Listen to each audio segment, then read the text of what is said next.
Hello friends, क्या ठंड के मौसम में पानी ज़्यादा पीना चाहिए? क्या है इसके फ़ायदे, क्या है इसके नुकसान? पानी ज़्यादा पीने से फ़ायदा क्या होगा और क्यों ज़रूरी है एक व्यक्ति के लिए कि वो भले प्यास ना भी लगे तो भी ठंड के मौसम में ज़्यादा पानी पिए?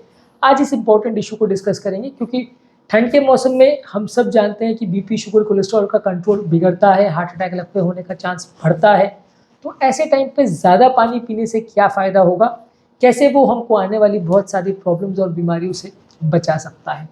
टॉपिक पर जाने से पहले जो लोग हमारे चैनल पे नए हैं उन्हें रिक्वेस्ट करूंगा कि चैनल को सब्सक्राइब करें, वीडियोस को लाइक और फॉलो करें, कमेंट करें और पॉसिबल हो तो शेयर भी करें। ज़्यादा पानी पीने से आपकी ब्लड की थिकनेस बरकरार रहती है। बहुत ज़्यादा थिक ब्लड विंटर में हो जाता है। ठंड के मौसम में ब्लड की विस्कोसिटी थोड़ी बढ़ जाती है जिसकी वजह से क्लॉटिंग टेंडेंसी बढ़ जाती है, लकवे और हार्ट अटैक आने का चांस बढ़ जाता है। तो यदि हम ज़्यादा पानी पीते हैं तो ब्लड का सर्कुलेशन प्रॉपर मेंटेन रहता है, ब्लड का प्रॉपर थिकनेस मेंटेन रहता है और ओवरऑल ठंड के मौसम में जब हम घर पर काफ़ी ज़्यादा कन्फाइंड रहते हैं, हमारी बॉडी बहुत ज़्यादा हीटर्स और ब्लोअर्स से एक्सपोज होती है, तो ऐसे टाइम पे बॉडी डिहाइड्रेट हो सकती है। ठंड के टाइम पे हमें प्यास भी कम लगती है, तो हम प्यास की वजह से जो नॉर्मली गर्मी में पानी ज़्यादा पीते होते हैं वो हम कम पीते हैं। और क्योंकि बॉडी बहुत ज़्यादा वार्मर्स और हीटर के एक्सपोजर में आती है तो ये बॉडी को डिहाइड्रेट करते हैं, जिसकी वजह से हमारे लिए ज़रूरी है कि हम ज़्यादा मात्रा में पानी पिए ताकि ब्लड की थिकनेस मेंटेन रहे। और इनडायरेक्टली ब्लड का जो नॉर्मल थिकनेस है अगर वो मेंटेन रहेगा तो हार्ट अटैक लगते होने का चांस थोड़ा कम हो जाएगा क्योंकि खून थोड़ा पतला रहेगा। हाँ, ऐसा डायरेक्टली हर केस में नहीं होता कि जितना पानी आप पियोगे खून उतना पतला हो जाएगा, नहीं तो खून पतला करने की दवाइयों की ज़रूरत ही नहीं पड़ती।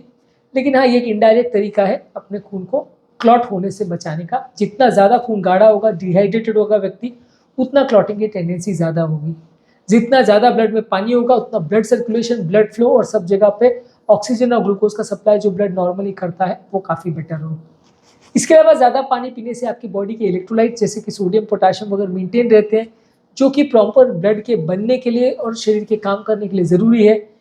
गर्मी के मौसम में बॉडी में जब बहुत ज़्यादा डिहाइड्रेशन हो जाता है या इनफैक्ट ठंड में भी अगर कम पानी पीते हैं या बॉडी डिहाइड्रेट हो जाती है तो क्रैम्प्स ज़्यादा होते हैं। इलेक्ट्रोलाइट्स की कमी की वजह से हाथ पाँव में ऐंठन दर्द या सीवियर पेन्स ज़्यादा होते हैं। तो ये सबको कम करने के लिए भी ज़रूरी है कि आप ज़्यादा मात्रा में पानी पिए, भले प्यास ना भी लगे तो भी पानी पिए। इसके अलावा बॉडी का जो स्वेट कंट्रोल सिस्टम है, बॉडी का जो ब्लड प्रेशर कंट्रोल सिस्टम है, ये सब पानी पर डिपेंडेंट है। यदि बॉडी में पानी कम होगा तो बॉडी का ब्लड प्रेशर कंट्रोल सिस्टम गड़बड़ा जाता है, तो वैसे केसेस में आपका ब्लड प्रेशर मेंटेन प्रॉपर नहीं हो पाता है और आपका ब्लड प्रेशर कई बार बहुत ज़्यादा अफेक्टेड हो जाता है। बॉडी में प्रॉपर ब्लड प्रेशर या तो बहुत कम हो जाता है या बहुत बढ़ जाता है। ये दोनों ही चीज़ें नुकसानदायक हैं। तो प्रॉपर ब्लड प्रेशर के मेंटेनेंस के लिए भी शरीर में पानी का होना ज़रूरी है पर्याप्त मात्रा में। इसके अलावा ठंड के टाइम पे लोगों को जो कि प्यास कम लगती है, तो लोग कई बार जो थर्स्ट का या पानी कम होने का जो सबसे इम्पोर्टेंट साइन है वो कई बार मिस कर जाते हैं क्योंकि प्यास नहीं लगती है। तो ऐसे टाइम पर मुंह अगर सूख रहा है और अगर पेशाब का कलर बहुत ज़्यादा डार्क हो रहा है, बहुत ज़्यादा कमजोरी या सरदर्द अगर हो रहा है, तो ये बॉडी के डिहाइड्रेशन के साइंस हो सकते हैं। कई बार जब प्यास नहीं लगती तो हम मिस कर जाते हैं और फिर जब किडनी फेल होने लगती है, बॉडी बहुत डिहाइड्रेट हो जाती है, तो पता चलता है या कई बार तब भी पता नहीं चलता है। तो थोड़ा सा ध्यान रखिए कि यूरिन अगर कम हो रहा है, यूरिन का कलर डार्क हो रहा है, ब्लड प्रेशर ड्रॉप हो रहा है, चक्कर वगैरह आ रहे हैं, कमजोरी आ रही है, मुंह सूख रहा है, तो इसका मतलब है कि आपका ब्लड प्रेशर कम हो रहा है, आपका बॉडी डिहाइड्रेट हो रही है। तो ऐसे टाइम पर भले प्यास नहीं भी लग रही है तो भी आपको पानी पीना है।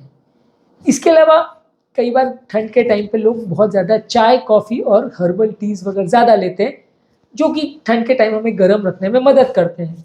अब ये हर्बल चाय के साथ क्या रहता है कि ये सारे हर्बल टी, कॉफ़ी जो भी रहता है, ये किडनी पर जाके पेशाब बढ़ाने का काम करते हैं। तो यदि हम ऐसे टाइम पे पानी कम पीते हैं तो हमारी पेशाब ज़्यादा होने की वजह से बॉडी डिहाइड्रेट हो जाती है और पानी नहीं पीने की वजह से हाइड्रेशन अफेक्टेड हो जाता है, जिसकी वजह से हमारा ब्लड प्रेशर ड्रॉप होने लगता है, डिहाइड्रेशन के साइंस आने लगते हैं।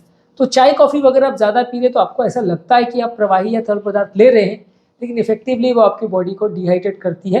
तो आपको पानी फिर भी कंपनसेट करने के लिए ज़्यादा लेना चाहिए। इसके अलावा कई बार ठंड के टाइम लोगों की स्किन भी बहुत ज़्यादा ड्राई हो जाती है। यदि आप पानी ज़्यादा नहीं पी रहे हो तो स्किन की ड्राइनेस की वजह से स्किन फटने लगती है और आपके लिप्स वगैरह भी फटते हैं, क्रैक हो जाते हैं। ये भी प्रॉब्लम ठंड के टाइम ज़्यादा होती है। यदि आप पानी ज़्यादा पियोगे तो ये भी प्रॉपरली मेंटेन होगा और स्किन का आपका इलास्टिसिटी जो है, हेल्थ जो है वो प्रॉपर मेंटेन होगा। इसके अलावा कुछ लोग को जिनको डायबिटीज़ है और हार्ट का प्रॉब्लम है, ऐसे लोगों में भी शरीर में पर्याप्त मात्रा में पानी का होना आवश्यक है।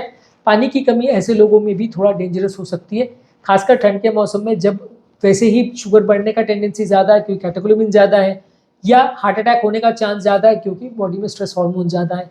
ऐसे टाइम पे बॉडी को डिहाइड्रेट होने देना अच्छा साइन नहीं है, नुकसान कर सकता है। तो ऐसे टाइम पे आप पानी ज़्यादा पीना चाहिए, प्यास ना भी लगे तो भी पीना चाहिए। इसके अलावा आपको कोशिश ये करना चाहिए कि बॉडी का अगर कोई भी सिग्नल्स है जहाँ आपको ऐसा लग रहा है कि थोड़ा बहुत भी प्यास लग रहा है या मुंह सूख रहा है, तो उस पर ज़्यादा ध्यान दीजिए। बॉडी कई बार सॉफ्ट सिग्नल्स देती है, इस पर आपको फोकस करने की आवश्यकता है और ज़रूरत पड़े तो पानी पीना चाहिए। कई बार कुछ सीजनल फ्रूट्स और वेजिटेबल्स है जैसे कि खीरा है, संतरा मौसम्बी वगैरह, हरी साग सब्जी है, इसमें भी काफ़ी पानी का कंटेंट होता है। इनको भी लेने से आपकी बॉडी की हाइड्रेशन कम हो सकती है। पानी तो आपको ज़्यादा पीना ही चाहिए और इस तरह के फल सब्जियां भी ज़्यादा लेनी चाहिए जिसमें पानी का कंटेंट हो। चाय कॉफ़ी आपको कंपेरेटिवली कम लेना चाहिए, अल्कोहल भी आपको कम लेना चाहिए। ठंड के मौसम में ये सारी चीज़ें क्योंकि बढ़ जाती है तो बॉडी डिहाइड्रेट होती है, इनको अगर आप कम रखेंगे तो बॉडी का हाइड्रेशन कंपेरेटिवली थोड़ा बेटर मेंटेन रहेगा। इसके अलावा घर के वातावरण में आप ह्यूमिडिफायर का प्रयोग कर सकते हैं। ठंड के टाइम हवा जब बहुत ज़्यादा ड्राई हो जाती है तो आपका शरीर का पानी कम होने लगता है क्योंकि ये आपका पानी शरीर में से खींचने लगती है क्योंकि वातावरण ड्राई होता है। तो ऐसे टाइम घर पर अगर आप ह्यूमिडिफायर का प्रयोग करेंगे तो घर का वातावरण थोड़ा गीला या मॉइस्ट रहेगा, तो ऐसे टाइम पे आपकी स्किन भी ड्राई नहीं होगी, लिप्स भी ड्राई नहीं होंगे और बॉडी भी डिहाइड्रेट नहीं होगी, शरीर का पानी मेंटेन रहेगा। कई तरह की खराब बीमारियों से आप अपने आप को बचा सकेंगे। तो आज के टॉपिक में हमने बात करी ठंड के टाइम पे प्यास ना भी लगे तो भी पानी पीना क्यों ज़रूरी है और इससे क्या फ़ायदे होते हैं। क्या पानी पीने का ये मतलब नहीं है कि आप दिन भर पानी पीते रहे, 2 से 3 लीटर पानी दिन भर पिएंगे तो सफिशिएंट है। बहुत एक्स्ट्रॉर्डनरी पीने का भी ज़रूरत नहीं, 2-3 लीटर चलेगा। 8-10 लीटर पीने की कोशिश करेंगे तो कुछ एक्स्ट्रा फ़ायदा नहीं होगा। उम्मीद करूंगा कि आज के टॉपिक में कुछ नई बात भी जानने को मिली होगी। जो लोग हमारे चैनल पर नए हैं उन्हें वेलकम करूंगा और उनको और हमारे रेगुलर व्यूअर्स को रिक्वेस्ट करूंगा कि वीडियोस को रेगुलरली देखें, कमेंट करें, फॉलो करें और पॉसिबल हो तो फ्रेंड्स रिलेटिव्स का शेयर भी करें।